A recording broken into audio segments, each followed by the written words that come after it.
నమస్తే డాక్టర్ గారు.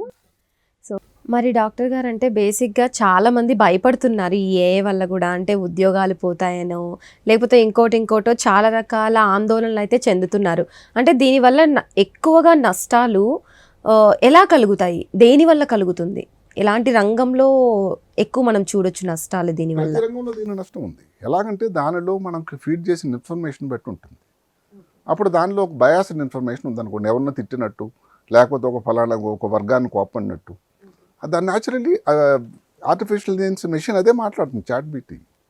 జీపీటీ దానికి ఒరిజినాలిటీ, క్రియేటివిటీ లేదండి, సృజనాత్మక శక్తి లేదు, సొంతగా ఆలోచించి మనం తప్పు చెప్తున్నామేమో అనేటువంటి ఆలోచన లేదు.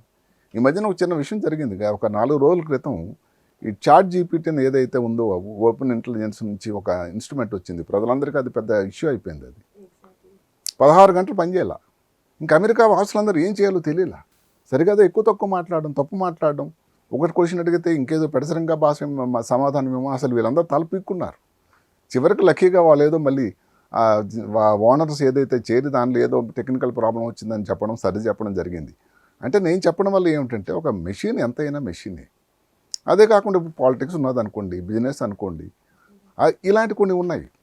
ఆ రంగాల్లో నెక్స్ట్ స్టెప్ ఏమిటని అవతల వాళ్ళకి తెలిసిపోతే పెద్ద తప్పును ఆర్టిఫిషియల్ ఇంటెలిజెన్స్ సర్వమాన సభ్యరాతత్వం అంటే మీరు ఓపెన్ చేస్తే మీరు ఓపెన్ చేస్తే మీరు అందరికీ తెలిసిపోతుంది దాని ఇన్ఫర్మేషన్.